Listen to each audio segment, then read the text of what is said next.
All right. Speaking from the heart today, I'm definitely, although I'm accepting of it, society is so fucked. Not even society, but just times like in general. They're just so uncertain. Everything from wars to fires to politics. Everything has been on a downward spiral. And I'd be lying if I'm not uncertain in the stability of our future. I mean, if you look around just everywhere, you see Amazon, right? Amazon, people don't go into stores that much anymore. They can just order it to their house. People are losing their jobs. Uh, Cashiers are being turned into self-checkout. I go to Target and there's no cashiers. There's probably one cashier, but everything else is just self-checkout. Everything from AI. AI has been the biggest talk of them all, but AI is just taking over computer science. That's why I'm scared. I'm pursuing other avenues because I'm genuinely scared if I were to just mindlessly go into my college or a degree that my college would give me, my schooling would give me, I'd be fucked. Like, number one, I'm not passionate about computer science, so that's already, half the reason why I'm probably not going to make it in computer science or do what I'm going to. That's not the career I'm going to choose. But also, if I were to go in and I don't be my own boss or I don't just pursue something I love, then there's no way to shield myself from being laid off or just being fired. And then we can just go on to entertainment. If, might as well bring it up now. We got demonic music. Everyone's rapping about oral intercourse every 2 seconds. Everyone's rapping about shaking their ass. Everyone's rapping about killing people. And that's obviously rap. There's other types of music, but music's been sexualized and it's only getting more sexualized and sexualized. They don't make music like they used to. YouTube's just losing its authenticity also. I mean, it's actually coming back a little, but if you look at YouTube back in 2005, everything was more authentic, more in the moment. And then now it's just everything's just trying to grab your attention using oversaturated colors, using clickbaity tiles, using fast editing. There's just less authenticity. And then we got the increased access to lust, right? Go on social media, open your phone, click on the explore page. If you're a man, you're just going to see a bunch of women. Probably also the same way around. If you're a girl, you're going to see a guy. Movies just over-sexualize everything. Music over-sexualize everything, like I just said. And then we got OnlyFans, and no hate to them, but I'm saying it is making a dent on our society. I'm not gonna sugarcoat that. Like, obviously people need it to make money, but let's not act like it's a detriment to our society. I mean, Dylan said it perfectly in his last video. Things just do not feel the same anymore. Not at all. The life I had growing up in 2003, and I know that so for some people that might be later in their lives, but I'm 21. I'm a 2003 baby, so I was part of the last generation, being Gen Z, to grow up without social media. So I used to not have a phone. Well, obviously, I mean, I feel like obviously everyone has grown up without a phone, right? But Gen Z is probably the last people to just grow up and just be a kid without being glued to their screens. But yeah, going back to 2003, everything was great and intact. Phones were a tool, not our lives. You could go outside and everyone's looking up. You go to the park, their moms are being present with their kids. People are talking to people, asking each other, even though even if it's small talk, it's better than nothing. People are socializing. I was talking to Dylan one time, and he brought up a great example where people just don't go outside anymore and say what's up to their neighbors when they're on, watering their grass. That's happened to me before. People are just closed off. And yeah, like I said, everyone's looking up, everyone's being present. Nowadays, I'm on the bus, right? I used to take the bus to school, and Everyone is just in their own world. They have one of these. I was studying before this, so I have one. I don't have two hands to put it on, but they have it, and they're just like this for like 20, 30 straight minutes. And all they're doing is just watching brain rot content or just looking at what their friends are doing. Or some people are not only following their friends, they're following celebrities. They're keeping up with people that they've never talked to before. And they're not looking outside the window. They're not letting their minds wander, thinking about what they have to do today. Now, and then they also wonder why they're not as productive. Well, you're not using your time correctly. On the bus, that's where I'm thinking what I have to do exactly when I land and get to the library. I'm thinking about, I already have a mental list of what I'm going to do. And, my time's more efficient that way. Bottom line, people just aren't present anymore. And, it's hard. Like, you could talk to people, they'll give you one-worded answers and go back to looking to their phone. I just think that's so ridiculous.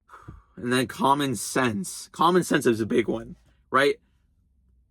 Number one, at school, we have a bike path. I ride an electronic scooter because I used to ride a normal scooter at college, but there's so many hills and it saves so much time. I balance clubs, YouTube, all this. So I need, that's my guilty pleasure, the electronic scooter. However, I have to use the bike path a lot, right? And there's people that cross, again, with these. I mean, this tool is cool, right? Obviously when you need to lock in, it's a great thing. But they walk around, they cross the bike path without looking both directions. And again, they're looking down at their phone with noise canceling headphones on.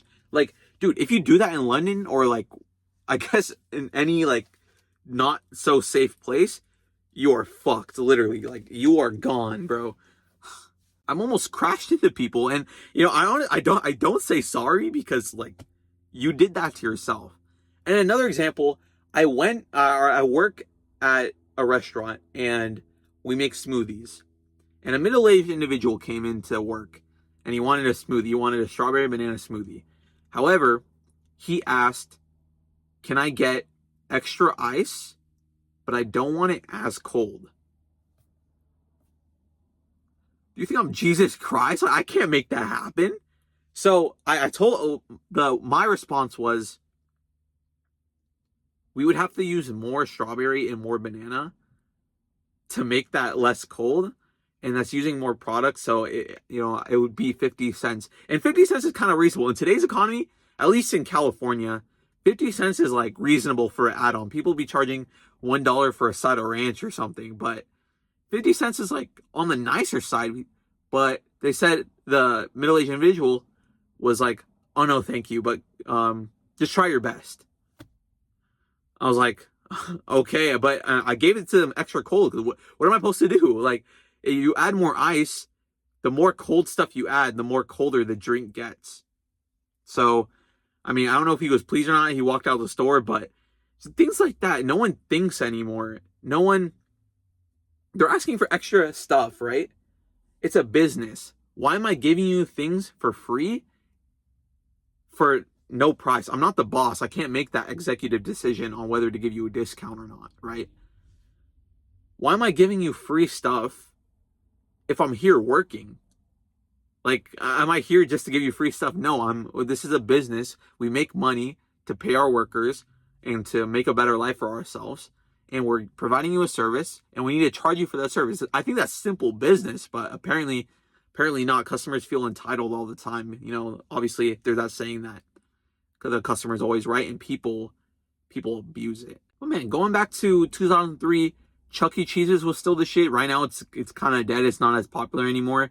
Burger King and McDonald's, they had their playgrounds, and while they're not good places to eat, our parents would take us there back then, and we would play for 2 to 3 hours. My mom would have to sit there for 2 to 3 hours just for me to have fun, which I thank her for that. But I would beg my mom, like, 10 more minutes, please, 10 more minutes. She allowed me to stay 10 more minutes.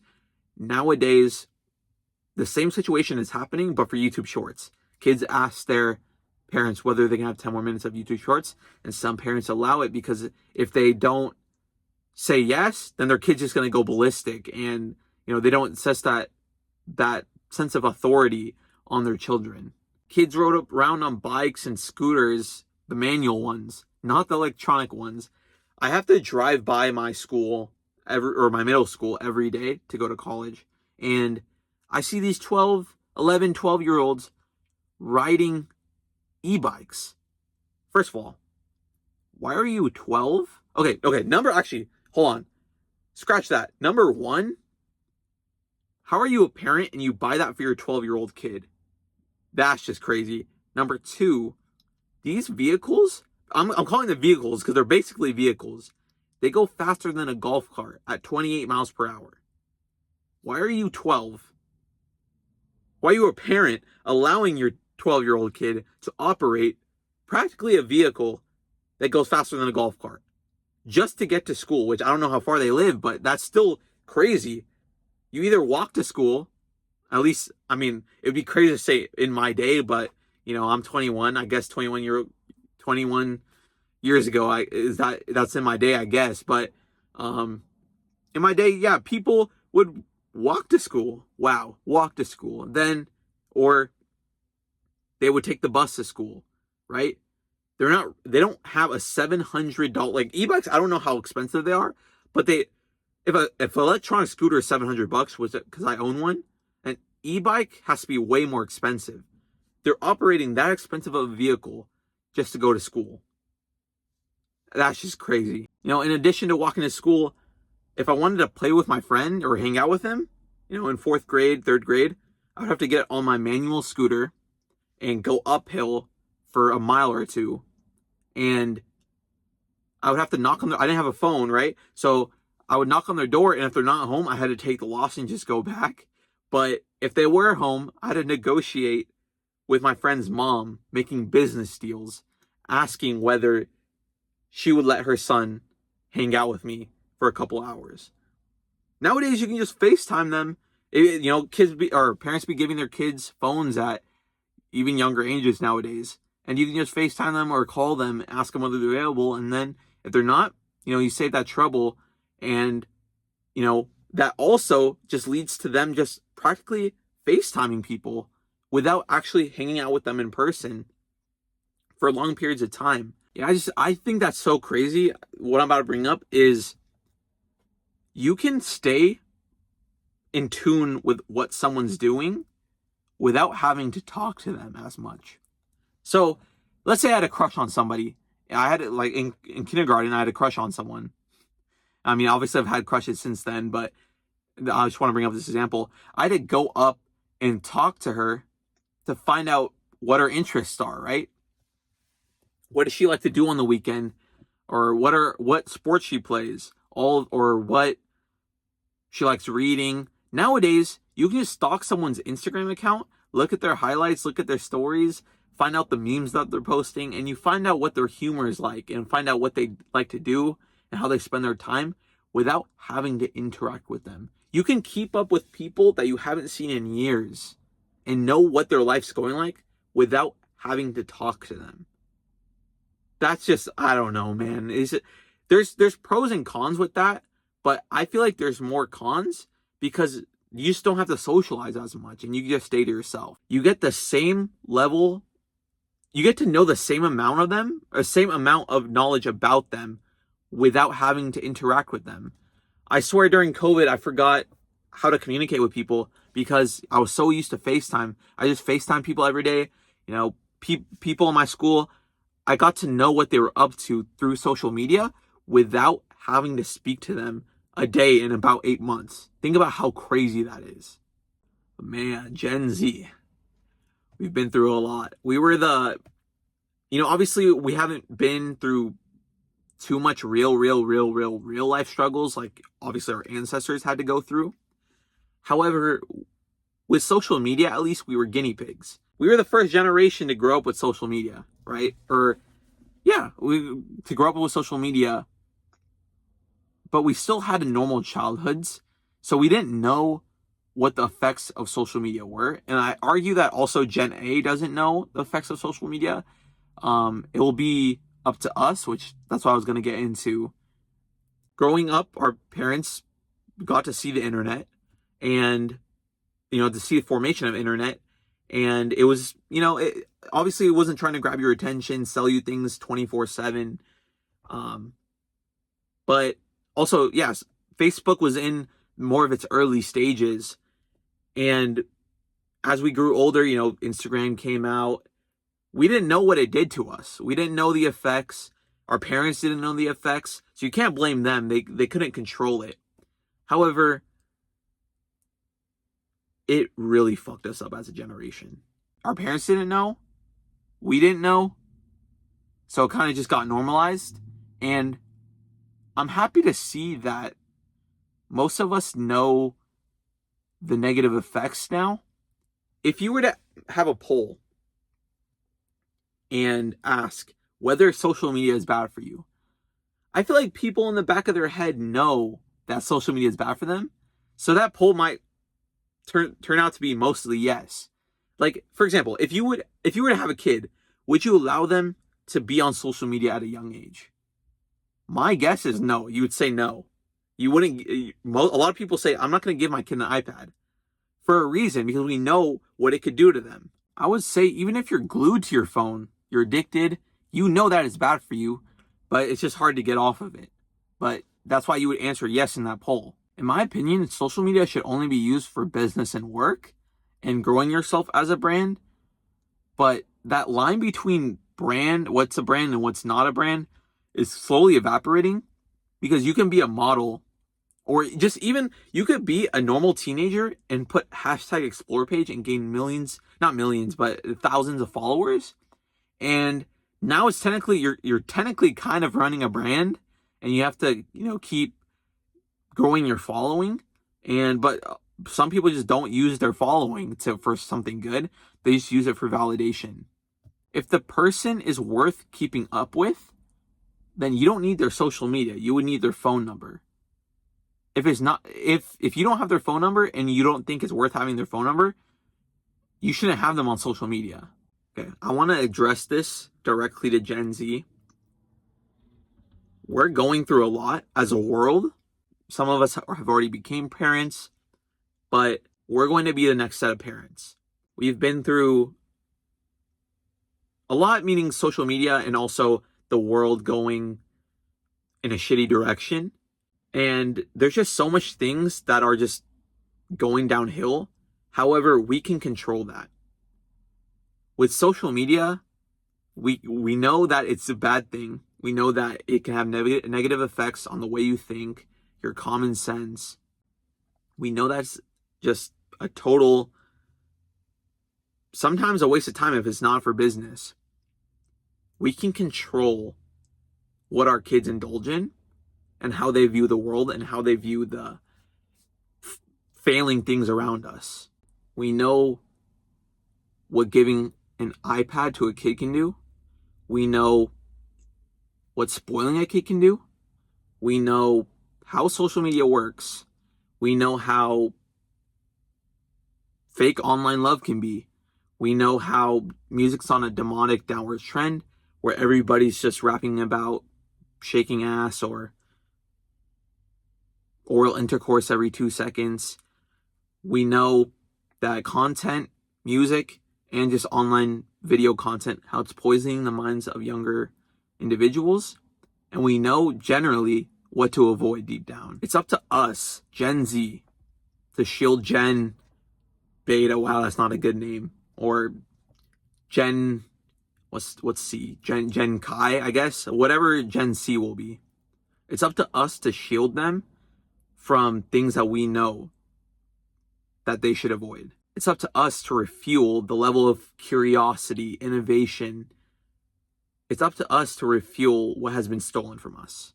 If all of us know what to avoid and we instill the right values into our children, we'll repair the world little by little. Obviously, there's so much repairing to do, but we also shouldn't just leave it to die and leave it to go on, fail even more. We need to restore the level of humanity that we once had. We need to take our kids to parks. We need to not give our kids phones really early We need to force our kids to talk to people and build communication skills. We need to teach them how to respect people and not violate people. We just need overall to bring back a little bit of the good old days. If you're wondering why I brought up the fires, first of all, I'm praying for everyone out there. I know I have a couple of people in my network who have been affected, and their families have been affected, and it's a horrible thing. Very disheartening. But the reason I brought up the fires was because on Dylan's video, the most recent video, things aren't the same anymore. Someone commented a comment that broke my heart a little, but I understand where they're coming from. And it was a young individual who was 16 who isn't confident in their future stability. And I'm in the same place too. However, I wanted to give some advice and things I've thought about that can maybe help, the person who commented, but also others. It is totally okay to be unsure about what the future holds for us. And you see all these things unfolding. It's hard not to be scared, or it's hard to be concerned, or not be concerned for that matter.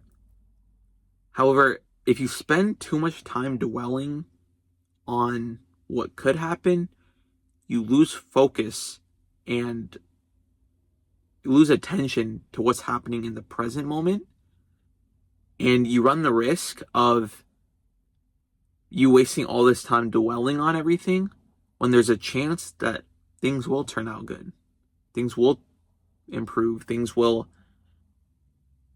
get to a level where there's more soundness, more stability, more hope. You have to keep pushing. You have to keep going.